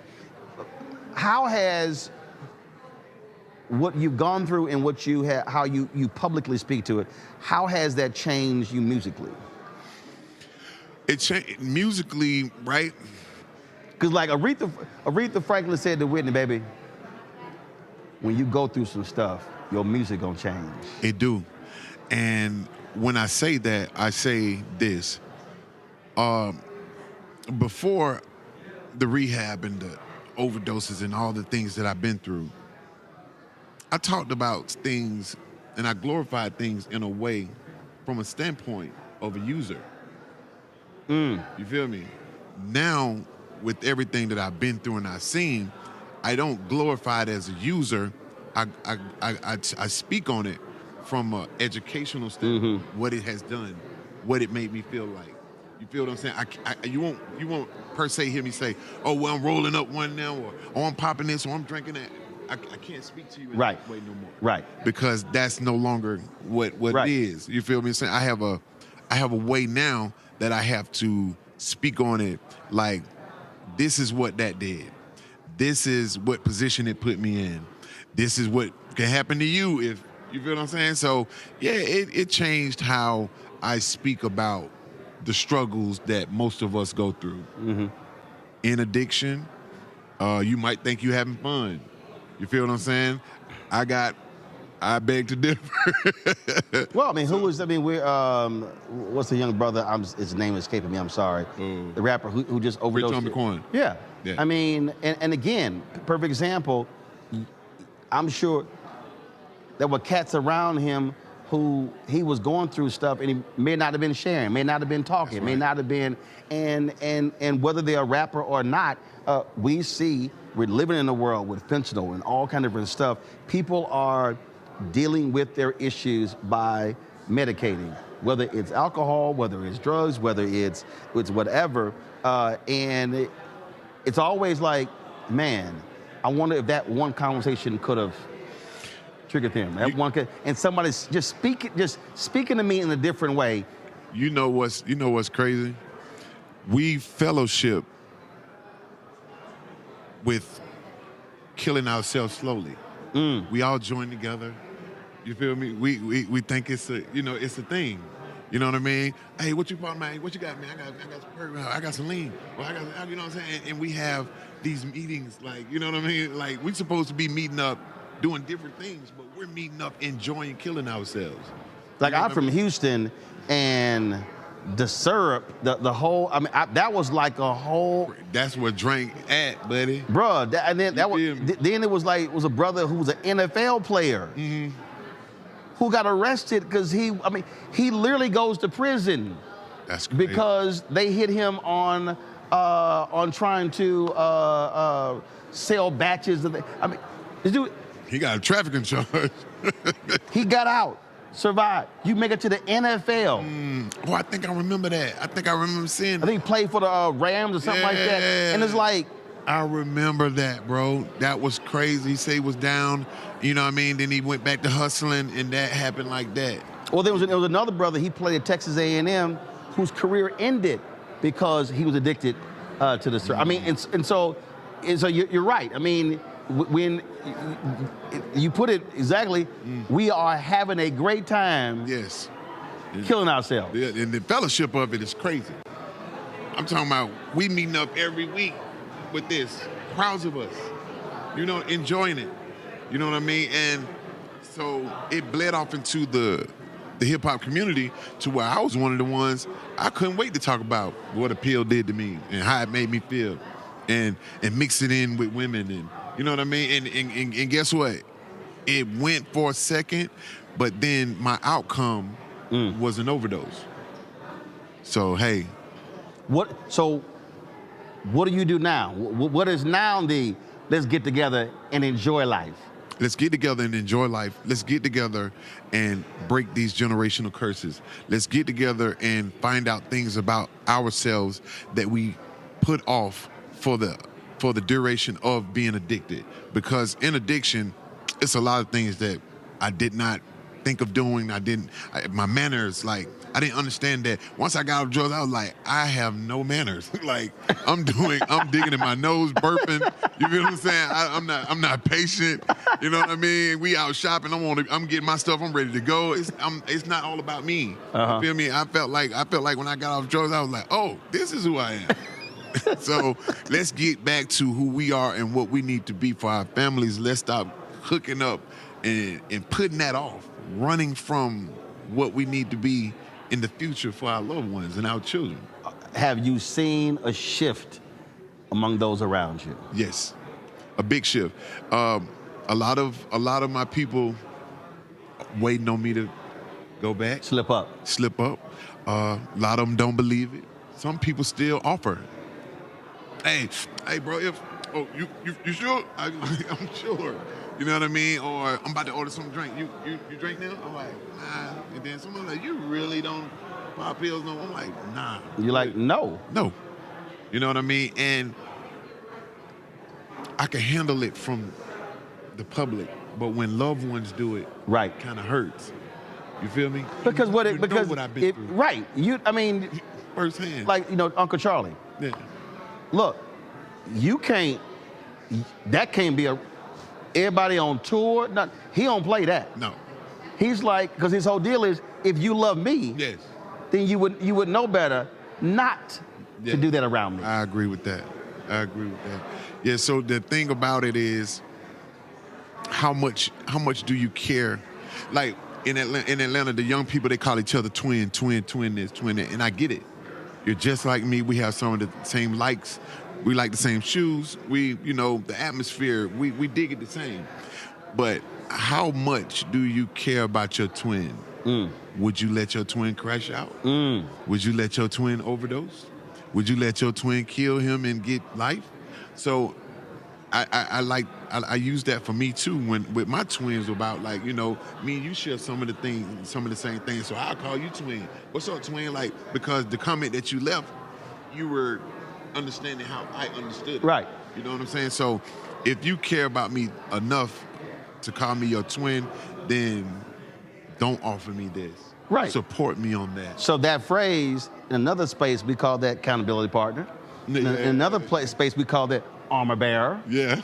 In another space, we call that brother, sister. Yeah. And so I remember we were, his brother, he runs an organization, and we had a conference, and his ass was drunk. He was drunk. So we came, and he had just gotten his job, major job. So we came back, and I'm talking about his ass. He in the lobby singing. I was like, why don't you shut your ass up? And so I literally because I've never drank in my life. Whoa, that's crazy. I've never drank in my life. I've never had an energy drink. I've never done drugs in my life. People hand me alcohol. I'm like, Now, my parents love it. They like, oh, we appreciate the champagne they get. I never had in my life. I literally had his ass pressed up against the elevator. Yeah. I'm like, who's coming? Yeah.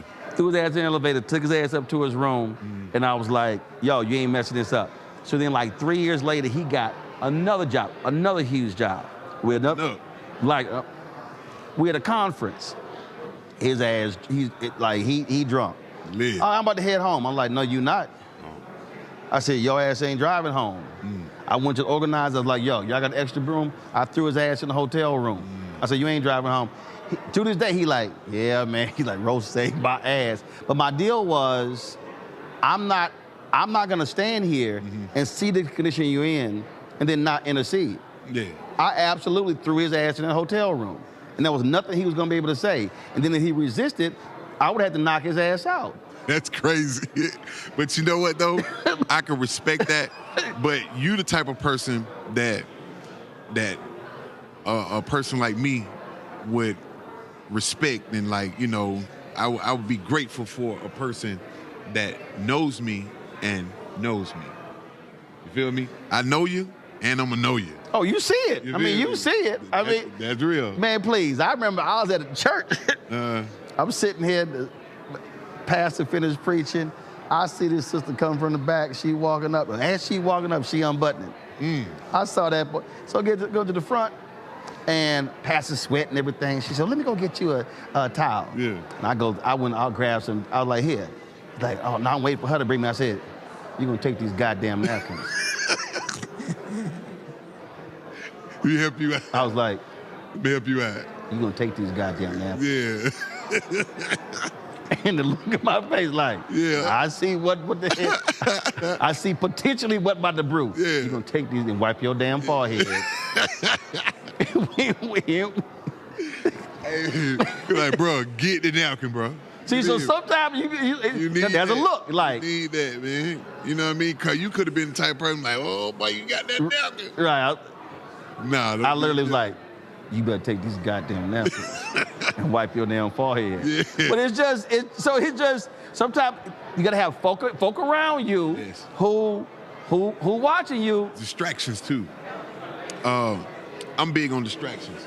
Like while you trying to focus on the task at hand, distractions can come along in so many forms. And I think one of the reasons why I have this phone and a flip. Yeah. Distractions are big, you know what I mean? And the reason why I say that because what you was just saying about she would come in and she unbuttoned, but he was preaching the word. You feel me? You're supposed to be focused on saving souls. Here come the devil with a napkin. It should have been on fire. Was fine. She was fine, but like. Yeah, man. I know the size of your church. Yeah. I know the whole. Like you see all. You want to be surrounded by people like you that tell people that. You feel me? Because a clique full of yes men is the beginning of the end. You know? Oh, absolutely, yeah. Everybody telling you yeah and this and that, and then once that distraction get there, without somebody around you that can hold you accountable for who you need to be and not who you want to be. Yep. Because I want to do a lot of things, but what I need to be doing is something totally different. Yeah. You know what I mean? So being around somebody that knows you and know you is dope. Oh yeah. Oh, absolutely. Yeah. Absolutely. So that's always that's why I say who you surround yourself with is so vital. Yes. Because they can either lift you up or they can tear you down or they can allow you to do things that you know. And then when you going through that personal hell, they nowhere around. Nowhere around. Man, let me tell you something. I got party favors from so many people. I was able to call and, hey, look, man, what you got over there? Y'all got perks, y'all got lean, you feel me? Oh, yeah. Man, when I was going through my recovery and I was on a whole nother mission, I couldn't get nobody to support that. When I go out and speak at these seminars, trying to spread this information, nobody was there. Nobody supported it. You feel me? To this day, I do like I speak on senseless gun violence, and we try to bridge the gap on mental and behavioral health. Mm-hmm. And we go into these neighborhoods and we go into these communities and we try to grab these kids. Man, I can't find nobody that had something to do with the addiction nor the behavior at these places. And it's, but we supposed to have loved each other in this struggle though. You could have got 24/7. Hey, boy, I love you, twin. Boy, whatever, boy. I'm down. You feel me? And I'm like, what a down in the love at? Mm-hmm. It seemed like when you change for the better and you switch it up and you start having revelations about new things and new heights. You feel what I'm saying? People start falling off. Yeah. You know? Oh yeah. And then when you look around, like I ain't gonna lie to you. I do get lonely. I do thrive to have that party conversation all the time. Right. Hey, boy, everybody at? Right. Hey, boy, everybody Right. out there? You feel me? But at what cost though? Yep. You know, I spread myself thin and now I'm not training my mind to grow. You feel me? I'm having these senseless conversations about nothing. Nobody's going anywhere. We just talking about what's going on at the club and what fine girl was there and what drug was being took. And after that, what hotel was went to, and then repeat. See, it's so funny, man. People hit me, and I remember I was on the Tom Joyner cruise. We were coming back, and I playing golf, whatever, and this woman turns to me, and she's like, well, I'm sure glad to see you calm down, because you sure were a crazy and drunk last night. And I was like, no. She's like, oh, yes, she got indignant. You know, the first two times, I'm going to be nice about it. Right. I'm like, well, no. She's like, oh, yeah, no, you were absolutely drunk. I was like, whoa. I said, who the hell are you talking to? Right. I said, you full of shit. Yeah. I said, I've never drank in my damn life. Yeah. I said, I have fun. Right. I said, I'm a party, I'm a sweat. Yeah. I said, don't you ever talk to me like, ooh, I'm so sorry. I said, yeah, you damn right you sorry. Yeah. Oh, no, I had to go off on her. Check that. Right, I had to check her. Yeah. Because what happens is people go, man, you be out there just, and I was like, yes, you can actually dance and have a great time and party, and you ain't got to drink nothing, take nothing. Listen. People swear I'm high. I said, yes, I'm high on life. Yeah, and I'm glad you said that. You know why? Because I thought I couldn't do that unless drugs was involved. Bruh. People need to know that life is behind all of that. Like, you don't need all that stuff to be kicking it. I was like, man, if I ain't rolling no blunt. Man, it'd be 2 o'clock in the morning, I'd be like, where we going next? Then we go to this spot, it's 4 o'clock. Yeah. All right, where we going next? That's Like, dope. the hell is wrong with you? They like, having fun, baby. like, we getting to the crib at 6. I remember we were in Miami, first night we did American Black Film Festival. Yeah. Henry was with me, it was like first night. He was like, man, we got to the hotel it's 4:55. I said, oh yeah, it's gonna be 6:30 tomorrow. He's like, the hell wrong with you? I think the next night we got back about 8:30. That's crazy. And it was like I had a hell of a night. Yeah, hell of a night. You know, just fantastic time. Yeah. But again, but people swear, they like, dude, you own something. I'm like, yes, you can enjoy this thing called life. I'm glad. Without, I drink water and cranberry juice. Yeah. I'm like, but so for me, it's the music. It's just, the high is the fun. The high is, like, if I go party and I don't sweat, that party sucks. I'm glad to hear that. I got to peel you gotta peel your clothes off. You're like, Yeah. oh, that was a party. That was When you got to crazy. like peel your stuff off, Yeah. that's how I measure parties. Yeah. But that's just life. That's just enjoying life. That just sealed it for me for thinking the way that I used to think. And then I experienced it, but hearing you say that just seals it for me. Oh, I'm telling you, bro. You feel what I'm saying? I'm telling you. I appreciate that. We go somewhere, you can be like, I know he got to be on something because he just crazy. But again, that's the beauty of just enjoying life and just the moment. That's what it is. That's dope. So let me know. Hey, Where we at? Come to DC. Where we at, twin? Just let me know, and you're gonna be like, I need to go take a nap because rolling with him, he crazy. When we connect, it's over. That's it. I appreciate it, my brother. I appreciate you. All right, Appreciate absolutely. the love and all that, the support. I needed that, man. I always appreciate that. All right, be well. Yes, sir.